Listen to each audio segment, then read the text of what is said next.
Hello everyone, मेरा नाम है सरबजीत सिंह गुजराल। मैं मलिका के नाम से भी जाना जाता हूँ। प्रोफेशन से मैं एक साइंटिस्ट हूँ और एक ड्रैग आर्टिस्ट हूँ।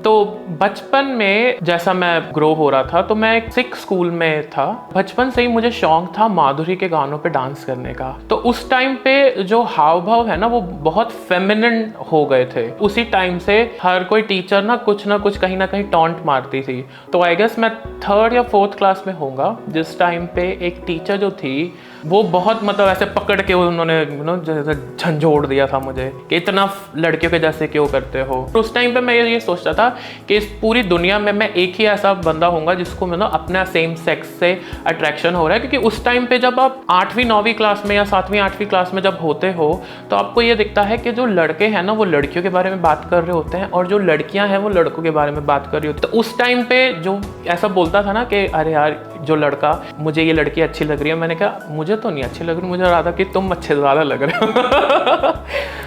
तो उस टाइम पे मुझे एक फ्रेंड ने उसने ऐसे सडनली पूछ लिया तुम गे हो क्या। मुझे लिटरली उस टाइम पे मुझे उस वर्ड का मतलब नहीं पता था। मुझे एक वर्ड उसका मतलब पता था जो कि उसका सेकंड मीनिंग होता है विच इज़ हैप्पी। तो उसने मुझे बोला तुम गे हो क्या। मैंने कहा हाँ आई एम वेरी हैप्पी। वो हंसने लग गया।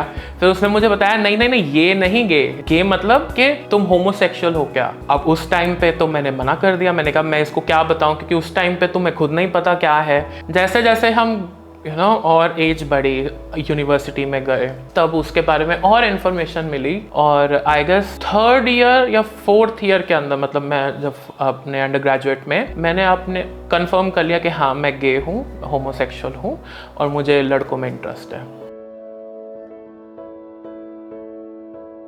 तो ऑर्कुट में मैंने अकाउंट बना लिया, सारी फेक यूज पिक्चर्स सारी फेक यूज करी। कुछ दिन उसको यूज किया।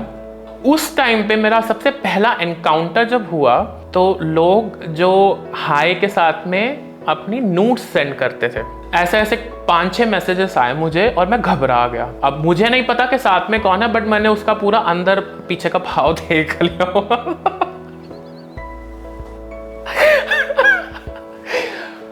तो उस टाइम पे वो मैंने बंद कर दिया फिर अकाउंट। फिर मुझे पता लगा प्लैनेट रोमियो के बारे में। मैंने अपनी तस्वीरें डाली बट आधी।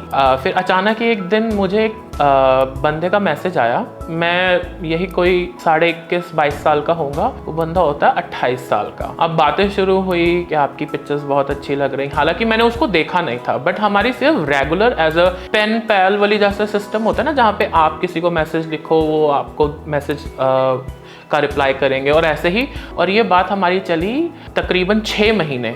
ऐसा हुआ फिर अचानक से है 2013 की बात है ये। तो उसने कहा चलो मिलते हैं 6 महीने बाद। अब 6 महीने बाद मैंने कहा मैंने तो आपको देखा भी नहीं है। तो फिर उसने मुझे पिक्चर सेंड करी। मुझे डेफिनेटली उनके साथ में अट्रैक्शन हुआ। तो बातें पूरी प्रॉपर हुई। फिर हम प्लान किया मिलने का। फिर वो पिक करने आए उसके घर के पास। अब वो आए कैसे कि वो बुलेट में आए और मैं 6 फुट का हूँ, 6'2" के हैं। बैक शर्ट डाली थी उसने टाइट और पैंट डाली थी। अब मैंने देखा वो जो स्टोरीज में होता है ना, हवाएं चलने लग गई और पता नहीं क्या, सारा बॉलीवुड वाला हिसाब किताब हुआ। फिर we spend good time together. That was my first experience with anyone. ये जो था एक कंफर्मेशन भी था और एक तरह का डायरेक्शन भी था कि मुझे यस इसी डायरेक्शन में जाना है। अब जैसे मैं एक ओपनली गे इंसान हूँ और मैं साइंटिस्ट भी हूँ, तो अक्सर क्वेश्चंस आते हैं कि क्या साइंटिस्ट गे होते हैं। Gay is your sexuality and science is science. आप अपनी सेक्सुअल लाइफ को साइंस में ना ही डालें तो बहुत अच्छा रहेगा। इनको सेपरेट करें। साइंस मेरे को करना अच्छा लगता है क्योंकि मैं साइंटिस्ट हूँ, मुझे नए एक्सपेरिमेंट्स करने अच्छे लगते हैं। बट गे जो है वो मैं हूँ, राइट। अगर आप मुझे गे साइंटिस्ट बोलोगे मुझे कोई प्रॉब्लम नहीं है। बट यूजुअली ये दोनों वर्ड्स लोग प्रेफर नहीं करते क्योंकि साइंटिस्ट जो है वो साइंटिस्ट होता है। And also there is no such thing as gay science और straight science. Science is science and science is fact. So मेरी ड्रैग जर्नी बिगिन हुई 2016 में जब मैं मास्टर्स प्रोग्राम के लिए कनाडा मूव हुआ था। तो उस टाइम पे मैंने अपनी एक फ्रेंड की मदद से अपने क्लोथ्स गैदर किए, विग गैदर की, मेकअप गैदर किया, जो कि एक बारी ड्रैग अवतार में आ गया। बट जब मैं ड्रैग अवतार में आया, जब तक वो ड्रैग अवतार था उस टाइम तक तो मुझे बहुत अच्छा लग रहा था कि मैं बहुत प्रिटी लग रहा हूँ, मैं बहुत अच्छा लग रहा हूँ। बट जैसा वो सारा उतरा, I got scared, as an उस टाइम पे जब उन्होंने ऐसे पूछते गए ना कॉन्टिन्यूसली, क्या तुम ट्रांस हो, क्या तुम लड़की बनना चाहते हो, या बहुत सारी ऐसी चीज़ें बोली गई जो कि मेरे को बहुत डरा दिया उन्होंने। एक्चुअली एक इंसिडेंट था जहाँ पे मैं एक पर्सन को मिला जो कि ट्रांजिशन कर रही थी उस टाइम पे लड़के से, वो लड़की। जब मेरी उनसे बात हुई तो उन्होंने बताया कि मैंने अपनी बॉडी में कभी कंफर्टेबल हुई नहीं। उससे मुझे रियलाइज़ हुआ कि मेरे साथ में ऐसा तो कुछ हुआ ही नहीं, मैं अपनी बॉडी में कंफर्टेबल हूँ। मैं अगर अपने आप को शीशे में देखूंगा तो मैं ये नहीं कहूँगा कि ये बंदा कौन है, मैं अपने आप को, अपनी इमेज को क्वेश्चन नहीं करूँगा। जब ऐसा हुआ जहाँ पे मैंने अपनी इमेज को क्वेश्चन नहीं किया, वहीं से कंफर्मेशन आया कि नहीं, मैं ट्रांस नहीं हूँ। जो मेरा ड्रैग अवतार था, right, more of an entertainment purpose के लिए था। बट अभी जो after doing drag for such a long time, और जो उसके बीच में जितना भी 4-5 साल का टाइम है, जो हमारे फैमिली से या सोसाइटी से एंगर आया, उसको रिलीज करने का भी अब एक वे बन चुका है ड्रैग। जहाँ पे वो गुबार आ जाता है ना, जहाँ पे आपको लगता है कि अब या तो मैं किसी को बिल्कुल एकदम लड़ाई हो जाएगी किसी से, तो ऐसा ना करके मैं वो जो एंगल है ना, जो अपना एंगर जो मैं रिलीज करता हूँ, वो in the form of dance करता हूँ। अब जो है ड्रैग जो है, it is also a way for me to release that pressure.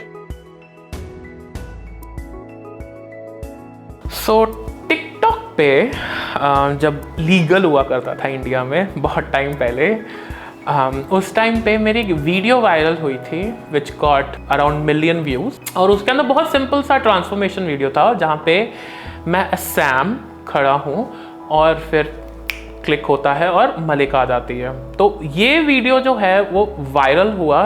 वो वीडियो आई गेस पोस्ट हुए हफ्ता हो चुका था।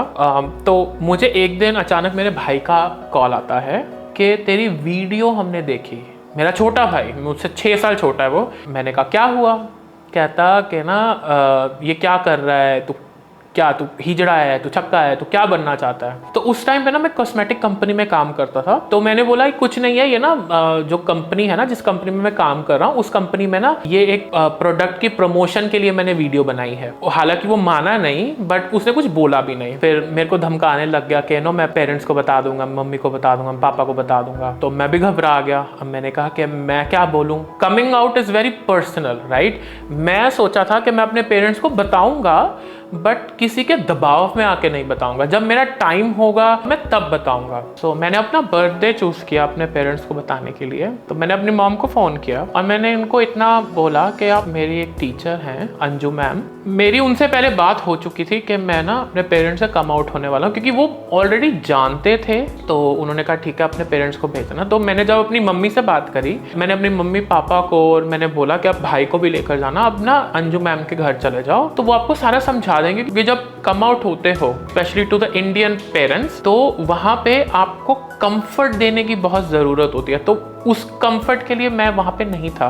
तो मैंने अपनी जो टीचर हैं उनको बोला कि आप प्लीज़ इनसे बात करें, इनको एक्सप्लेन करें। तो वहाँ पे वो हेल्प किया मैम ने, क्योंकि वो मुझे ज़्यादा प्यार करते हैं एज़ कम्पेयर टू कि सोसाइटी क्या सोचेगी। तो वो सोसाइटी एस्पेक्ट को इतना नहीं देखते अब, पहले ज़रूर देखते थे, बट इतना अब सोसाइटी एस्पेक्ट्स को नहीं देखते। तो being an openly gay guy in the scene, तो जब डेटिंग के लिए लोगों से मिलता हूँ, तो usually they are very comfortable with me as same. But क्योंकि मलिका जो मेरा ड्रैग अवतार है, वो भी एक बड़ा पार्ट है मेरी लाइफ का, जिसको मैं इग्नोर नहीं कर सकता, राइट। तो जब लोगों को ये पता लगता है मेरे बारे में कि मैं ड्रैग आर्टिस्ट भी हूँ, तो डेटिंग सीन में ज़्यादा मूवमेंट नहीं हो पाती। रीज़न बीइंग क्योंकि मैं एज मलिका किसी को डेट नहीं करना चाहता, राइट। मैं एज सैम डेट करना चाहता हूँ। बट अगर जैसे रिलेशनशिप आगे जाता है, तो ऐसा भी हो सकता है जहाँ पे काम से आऊँ, फिर मेरा शो हो, बट उसके बीच में मेरा कहीं डेट अपने पार्टनर के साथ में जाने का, डिनर जाने का ऐसा कोई प्लान हो, तो अगर ऐसा कुछ होता है तो डेफिनेटली समटाइम्स कि मैं एज मलिका भी जा सकूं और जो मेरा पार्टनर है वो कंफर्टेबल हो।